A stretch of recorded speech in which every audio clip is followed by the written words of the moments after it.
Hi friends, welcome back to our channel. ఈ జన్మలో భార్యాభర్తలుగా ఎందుకు అవుతారు? పూర్వజన్మ రహస్యం ఈ వీడియోలో చూద్దాం. ఈ ప్రపంచంలో ప్రతి బంధం ఒక రహస్యమే. ఎందుకు మనం కొంతమంది వ్యక్తులను ప్రత్యేకంగా ఇష్టపడతాము? ఎందుకు కొన్ని సంబంధాలు కావాలని మనసు పట్టుబడుతుంది, అలాగే వదలదు కూడా? ఇది యాదృచ్ఛికమా అంటే అస్సలు కాదు. మన జీవితంలో భార్యాభర్తలుగా కలవడం కూడా ఓ కారణంతోనే జరుగుతుంది.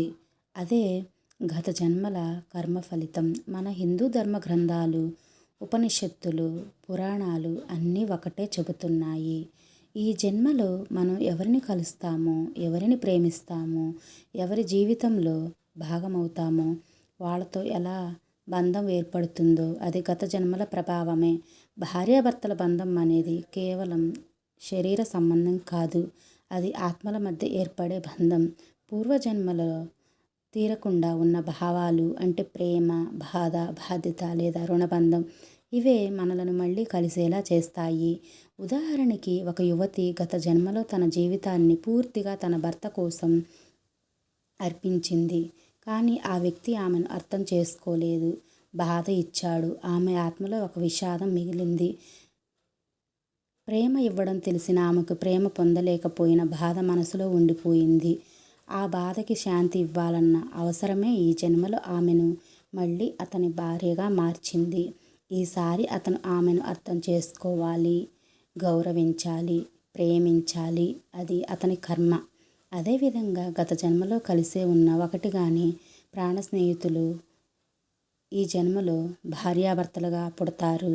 ఎందుకంటే ఈసారి బంధాన్ని పూర్తిగా ఆస్వాదించేందుకు, పూర్వజన్మ అసంపూర్ణతను తీర్చేందుకు ఇలా ప్రేమ, బాధ, బంధం ఇవన్నీ తిరిగి మళ్ళీ కలుస్తాయి. కలిసి తీర్చాల్సిన బంధాలే మన జీవితాల్లో అల్లుకుంటుంటాయి. అదే భాగవత పురాణంలో కూడా చెప్పబడింది. గంధర్వులు, దేవతలు, మనుషులు జన్మలు మారుతూ తమ కర్మ ఫలితాలను అనుభవిస్తున్నారని స్పష్టంగా చెప్పబడింది. రామాయణంలో సీతారాముల బంధం కూడా పూర్వజన్మ అనుబంధంగా చెప్పబడింది. ఇలా భార్యాభర్తలుగా కలవడం అనేది దైవ నిర్ణయం.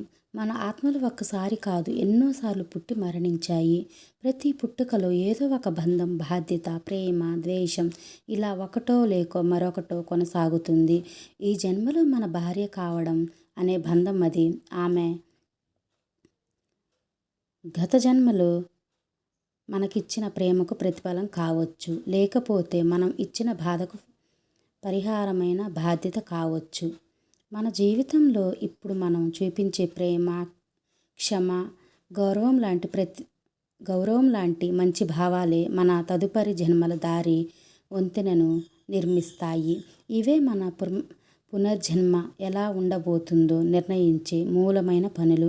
అంటే ప్రస్తుతం మనం ఎలా ప్రవర్తిస్తున్నామో, ప్రేమతో, క్షమతో, గౌరవంతో, అదే మన భవిష్యత్తు జన్మకు బాట వేస్తుంది. మన పునర్జన్మ యోగం శుభంగా ఉండాలంటే మనం ఇప్పుడు చేసే కర్మలు మంచివి కావాలి. ఒక సాధారణ ప్రేమ జంట కథను ఊహించండి. వాళ్ళు కలుసుకున్నారు, ప్రేమించుకున్నారు, ఒకరి కోసం మరొకరు త్యాగాలు చేసుకున్నారు, జీవితాన్ని పంచుకున్నారు. ఇది కేవలం ఈ జన్మ ప్రేమ కాదు, ఇది గత జన్మ ప్రేమకు ఇప్పుడు దొరికిన అవకాశం. ఈ జన్మలో కలవడం అనేది దైవ సంకల్పం. దైవమే లెక్కలు వేసి మనలను కలుపుతాడు. మనం ఊహించనిదే అనుభవింపజేస్తాడు. కొంతమందిని చూసినప్పుడు మనకు తెలియని కారణాలతో వారు మనకు దగ్గరవుతున్నారన్న భావన కూడా కలుగుతుంది. మనం ఎందుకు వారి వైపు ఆకర్షితులు అవుతున్నామో కూడా తెలియదు, స్పష్టంగా తెలియదు. కానీ మనసు మాత్రం వారి వైపు లాగుతూ ఉంటుంది. ఎంత కొద్దిగా మాట్లాడినా ఆ బంధం గొప్పదిగా అనిపిస్తుంది. ఇది మానసిక మాయ కాదు, ఇది కేవలం ఆత్మల గుర్తింపు. అంతేకాదు, భార్యాభర్తల బంధం కొన్నిసార్లు ఒక విషయంలా అనిపిస్తుంది. ప్రేమ కంటే బాధ ఎక్కువగా అనిపించవచ్చు. అయినా కానీ వాళ్ళు విడిపోరు. ఎందుకంటే అది ఒక జన్మ కథ కాదు. అది కొన్ని జన్మల కథ. బాధ తీరకపోతే మళ్ళీ కలుస్తారు. కాబట్టి మనం అర్థం చేసుకోవాల్సింది ఒక్కటే. భార్యాభర్తల బంధం అనేది దేవుడు రచించిన ఒక మహానాటకం. అందులో మనం పాత్రధారులం, కానీ రచయిత మనం కాదు.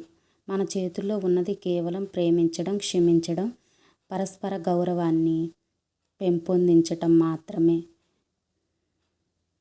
మన చేతుల్లో ఉంటుంది. ఒకరిపై మరొకరి బాధ్యతను సక్రమంగా నిర్వర్తించాలి.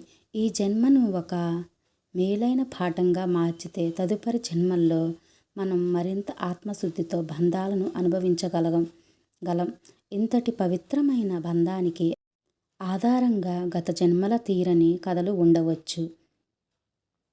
కానీ మనం ఇప్పుడున్న ఈ జన్మలో ప్రేమతో జీవితాన్ని ఒక అర్థంతో నింపితే అది నిజమైన మోక్షానికి మార్గం. ఇలాంటి ఆధ్యాత్మమైన విషయాలు తెలుసుకోవాలంటే మా ఛానల్ని సబ్స్క్రైబ్ చేయండి. మీ అభిప్రాయాలను కామెంట్ రూపంలో మాకు తెలియజేయండి. ఎవరైనా నా ఛానల్ని మొదటిసారి చూస్తున్నట్లయితే వీడియో ఎండ్ వరకు చూసి నచ్చితే లైక్ చేయండి ఫ్రెండ్స్. మీరు లైక్ చేయడం వల్ల నా వీడియో అనేది మరి కొంతమందికి చేరుతుందండి. Thank you. మన బంధాలను పునర్జన్మల వెలుగులో చూడండి. ఆ అర్థం మన జీవితాన్ని మారుస్తుంది. మీ జీవితం వెలుగులో నిండిపోవాలని మనసారా కోరుకుంటూ ధన్యవాదాలు తెలియజేస్తున్నాము. ఒక్క లైక్ ఇచ్చి సబ్స్క్రైబ్ చేయొచ్చు కదా ఫ్రెండ్స్.